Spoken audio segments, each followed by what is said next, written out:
അസ്സലാമു അലൈക്കും വറഹ്മത്തുള്ളാഹി. വിശുദ്ധമായ റമളാൻ്റെ അവസാനത്തെ പത്തിലേക്ക് വിശ്വാസ ലോകം പ്രവേശിച്ചു. ലൈലത്തുൽ ഖദ്റിനെ പ്രതീക്ഷിക്കപ്പെടുന്ന രാവുകളാണ്. ഈ രാവുകളിൽ ചില സഹോദരിമാരെങ്കിലും മാനസികമായി വളരെയധികം വിഷമം കൊള്ളാറുണ്ട്. കാരണം മെൻസസ്സും മറ്റും കാരണമായി ലൈലത്തുൽ ഖദ്റിനെ പൂർണ്ണമായി സ്വീകരിക്കുവാൻ കഴിയുകയില്ല എന്നുള്ള ഒരു വിഷമവും പ്രയാസവും അവർ മനസ്സിൽ സൂക്ഷിക്കും. എന്നാൽ ഇതുമായി ബന്ധപ്പെട്ട് ജുവൈബർ പറയുന്നുണ്ട്, കുൽത്തുൽ ദഹ്ഹാക്ക്, ഞാൻ ദഹ്ഹാക്ക് റളിയല്ലാഹു തആലയോട് ചോദിച്ചു, റഅയ്തൻ നഫസ്സ അവൽ ഹഅദ വൽ മുസാഫിറ വന്നാഇമ ലഹും ഫീ ലൈലത്തിൽ ഖദ്രി നസീബ്. ആർത്തവ പ്രസവ രക്തമുള്ള സഹോദരന്മാർ, യാത്രക്കാർ, ഉറക്കിൽപ്പെടുന്ന ആളുകൾ, ഇവർക്കൊക്കെ ലൈലത്തുൽ ഖദ്റിൻ്റെ വല്ല വിഹിതവും ലഭിക്കുമോ എന്ന്. അതിനവിടുന്ന് പറഞ്ഞ മറുപടി, നഅം, അതേ കിട്ടും.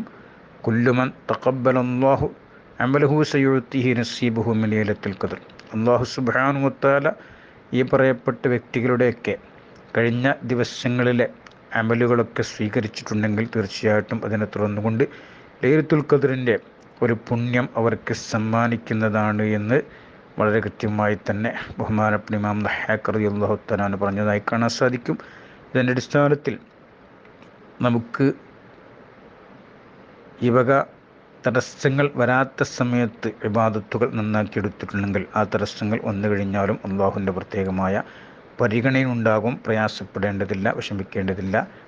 പിന്നീട് ഖുർആൻ ഒത്തുപോലെയുള്ള സംഗതികൾ മാത്രമേ പറ്റാത്തതുള്ളൂ. ദിക്റുകളും സ്വലാത്തുകളും മറ്റുള്ള കാര്യങ്ങളൊക്കെ വർദ്ധിപ്പിച്ചുകൊണ്ട് ലൈലത്തുൽ ഖദ്റിൻ്റെ പുണ്യം ആക്കാവുന്നതാണ്. രണ്ട് കാര്യങ്ങൾ ആയിഷ റളിയല്ലാഹു തആല അൻഹ വർദ്ധിപ്പിച്ചിരുന്നു.